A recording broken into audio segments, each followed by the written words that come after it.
여러분의 의견 들어보겠습니다.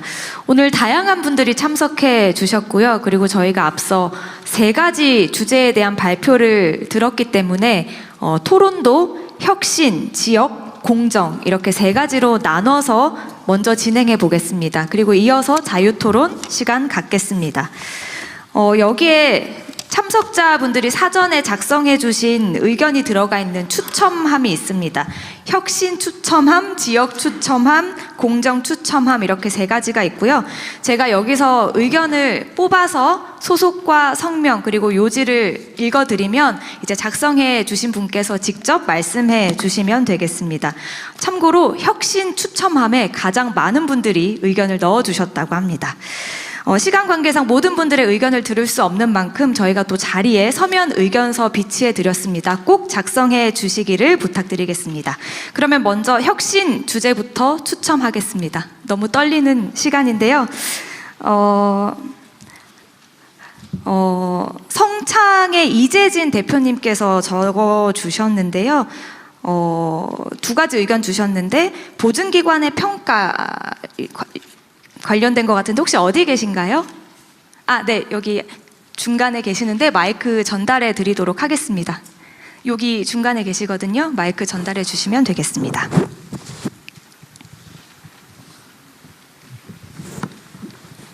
괜찮으시면 자리에서 일어나셔서 잘 보일 수 있도록 말씀 주시면 감사하겠습니다. 예, 안녕하십니까. 저는 청주에 있는 벤처기업 대표이사 이재진입니다. 제가 드린 말씀은 저희가 보증기관에서 많은 보증을 통해서 저희가 자금도 융통하고 많은 지원들을 받고 있는데요. 이 기술평가를 받을 때 정량적으로 평가를 할 수 있는 게 있고 기술력은 사실은 정량보단 정성적으로 평가할 수 있는 부분들이 많을 텐데 현재 일반적인 평가 방법론으로 봤을 때는 국내 특허는 질권 설정이 가능하기 때문에 건수로 바로 책정을 해서 보증을 해주시지만 해외 특허는 일단 질권 설정이 되지 않고요. 그렇기 때문에 평가에 거의 반영이 안 되고 있습니다. 어떤 데는 아예 평가서에 적는 난도 없어요. 해외 특허는. 그래서 기술력은 우리가 R&D 과제도 마찬가지지만 정성적으로 입체적으로 평가를 해야 될 텐데 그게 기계적으로 해외 특허를 제외하지 않고 어떤 저작권이나 여러 가지 또 무형 자산들이 있을 수 있겠죠. 그런 것들 종합적으로 모아서 보증기관들이 기술력을 평가해 주시면 어떨까 드렸습니다. 예, 감사합니다. 다음으로 또 의견 들어보도록 하겠습니다. 비헵틱스의 곽기욱 대표님 어디 계신가요? 손을 들어주시면 감사하겠습니다. 네, 스타트업 회계 관련해서 적어주셨는데요. 말씀 청해 듣겠습니다. 네, 안녕하세요. 비헵틱스의 대표 곽기욱입니다. 저희는 한성숙 장관님께서 말씀하신 것처럼 이제 실험실 창업으로 해가지고 카이스트 창업을 해가지고 현재는 이제 매출의 한 95% 정도가 해외에서 나오고 있는 이제 그런 스타트업입니다. 저희가 이제 이런 중요한 자리에서 말씀드릴 게 하나는 사소한 건의와 함께 이제 좀 그 건의가 나올 수밖에 없었던 이제 구조적인 문제에 대해서 좀 말씀드리고자 하는데요. 일단 지금은 저희도 팁스를 계속 받으면서 이제 스케일업 팁스를 현재 받고 있습니다. 스케일업 팁스를 근데 받으면서 저희가 이제 제가 제 명으로 이제 연대 보증을 할 수밖에 없었습니다. 그런 이유가 이제 저희가 이제 투자를 받았을 때 거의 RCPS로 많이 받다 보니까 근데 이제 저희는 이제 좀 IFRS 기준으로 회계를 이미 떨려가지고요. 네, 저희 IFRS로 이미 컨버전 했다 보니까 이제 정부에서 평가하시기에는 같은 기업인데 K100갭이면 되게 건실한 기업이 되고 IFRS면 되게 불안한 기업이 되거든요.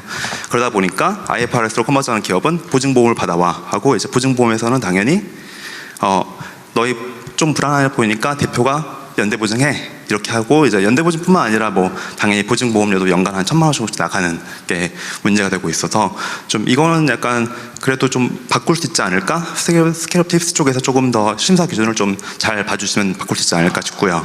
근데 이제 좀 더 근본적인 얘기는 이런 일이 발생할 수밖에 없었던 이유는 이제 스타트업들이 투자를 받을 때 우리나라에서는 조금 특이하게 해외에 비해서 RCPS, 상환전환 우선주로 주로 받고 있습니다. 이게 사실은 투자하시는 분들도 여기서 상환이라고 하는 쪽이 별로 의미가 없다는 걸 아시면서도 굳이 이제 CPS로 그냥 전환 우선주 정도로 이제 투자를 하시거나 이제 이 보통주로 투자하시는 걸 꺼려 하시는 거거든요. 투자하시는 분들도 여전히 같은 한 배에 타고 싶은 건 맞는데, 근데 우리나라 정서상 RCPS를 이때까지 해왔으니까 그거를 계속 하자. 굳이 뭘 바꾸냐, 이렇게 하는 게 낫지. 근데 이제 그 결과가 저희 같은 기업에서는 이제 이렇게 뭐 연대보증도 해야 되는 결과, 또 매년 회계 기준 할 때마다 RCPS를 따로 평가하기 때문에 뭐 또 수백만 원, 수천만 원이 다 따로 나가는 효과가 이제 서로 사회적 비효율이 계속되고 있는 것 같습니다. 그래도 이 부분에 대해서 어떻게 모태펀드에서 조금 가이드를 주시던가 좀 전체적으로 바꿔주시는 게 있으면 참 좋을 것 같습니다. 감사합니다. 제가 잠깐 코멘트를 좀 하면, 이게 지금 두 분 말씀이 사실은 다 비슷한 얘기인데, 사실은 이게 제가 지금 한상수 장관님한테 중소기업의 이 업무들이 되게 최대한 공평하게 나눠주는 데 집중을 하다 보니까 나중에 혹시라도 심사 과정에서 뭐 누구 편 들었냐, 불공정하지 않냐, 기준이 뭐냐 문책당할까 봐 이 형식적 공정성에 집중하다 보니까요, 저런 문제가 생기는 것 같아요. 그러니까 결국은 책임의 문제 때문에 그런 것 같거든요. 최대한 자율성을 존중하고 꼭 담보가 없더라도 정말로 잠재력이 있는 경우라면 뭐 보증을 하든 지원을 하든지 해주는 게 합리적인데, 그러다 혹시 사고 나면 책임을 물을 때 너 왜 보증이나 담보 없이 더 나은 데도 있는데 여기 했어라는 문책을 당할까 봐 지금 공직자들의 복지부동이 주 원인이거든요. 또 하나는 이제 악용하는 사람들이 또 있죠. 악용하는 예외적 사례. 근데 그걸 이제 최대한 방어하기 위해서 악용이 불가능하도록 형식적으로 하다 보니까 정량 평가에 치중하게 되죠. 정성 평가보다. 이 두 가지 문제 다 그런 비슷한 측면의 지적일 가능성이 많은데, 또 한 가지는 지금 현재 연대보증이나 이런 걸 하지 말자는 게 사회적 합의인데, 또 웬만한 데는 연대보증은 다 폐지했는데 여기는 연대보증이 살아있나 봐요. 어쨌든 그 문제도. 근데 이게 지금 오늘 말씀하시는 내용들을 우리가 일일이 다 답변 드리기는 어려운데, 그거는 정책에 참고하고 필요한 건 시정하고, 나중에 다 여러분이 내시는 의견이나 뭐 제안이나 질문에 대해서는 다 개별 답을 다 해드릴 거 아닙니까? 네, 맞습니다. 그건 답은 다 해드릴 테니까 의견은 자유롭게 요약해서 압축적으로 가능한 많은 분들이 말씀하시는데, 하여튼 보통 전체적으로 일관되는 정책에 관한 문제들은 가끔씩 코멘트하고, 필요하면 그 부분만 하고 개별적으로 질의응답식으로 하면 몇 분이 얘기를 못할 것 같아요. 그냥 저희 의견은 어쨌든 형식적으로 정책 집행이 되지 않게 하자. 중소기업 지원이라는 게 꼭 헝클어진 머리같이 돼 있어서 막 너무 복잡하고 아무도 알 수 없는, 그래서 지원을 받아주는 브로커 같은 직업도 생겼다면서요. 지원서 대신 써주고 지원 받아주고 그중에 일부 자기가 가지고 뭐 이런 것도 한다고 그래요. 지금 유튜브에 광고하는 것도 봤는데, 여튼 그런 상황이 좀 안 되도록 유효한 부분에 책임지는 지원 사업을 하면 좋겠다. 그래서 머리 빗듯이 한번 싹 빗었으면 좋겠다. 제가 그 말씀 한번 드렸었죠. 네, 대통령님이 그 헝클어진 머리 이야기를 지금 벌써 3번, 4번째 하시는데요. 한번 싹 빗자. 정리하면 하자. 제가 이 말씀 들을 때마다 막 가슴이 철렁철렁합니다. 제가 일하면서 같은 지적을 3번 이상 들은 적이 이게 지금 지적은 아니고 권고. 네, 권고. 네, 좀 지나면 이제 지적으로 바뀔 것 네. 같아서.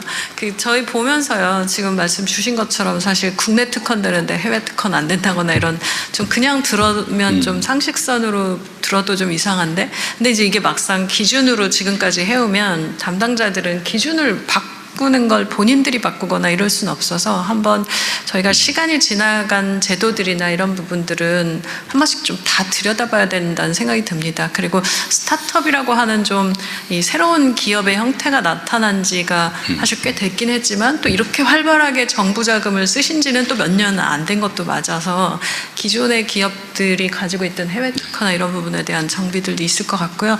대통령 말씀 주신 것처럼 이제 그 제도를 전부 다 한 번 더 정비하고 또 어떤 부분들 바꿔야 될지 보고 좀 다시 설명드려서 이 헝클어진 머리 말씀은 이제 안 듣는 거를 가급적 몇 달 안에 할지 모르겠지만 하여튼 정리하겠습니다. 네. 현장에서 의견을 많이 주시는 게 중요합니다. 예를 들면 실제 이 제도를 활용할 때 어떤 문제가 있더라, 어떤 불편함이 있더라, 이걸 해주면 사실은 고치는 게 너무 빠르죠. 왜냐하면 이제 공급하는 입장에서는 자기들이 하는 일이 뭐 어떤 문제가 있는지 잘 몰라요. 언제나 수요자 입장에서 여러분들이 잘 지적해 주는 게 그게 도움이 됩니다.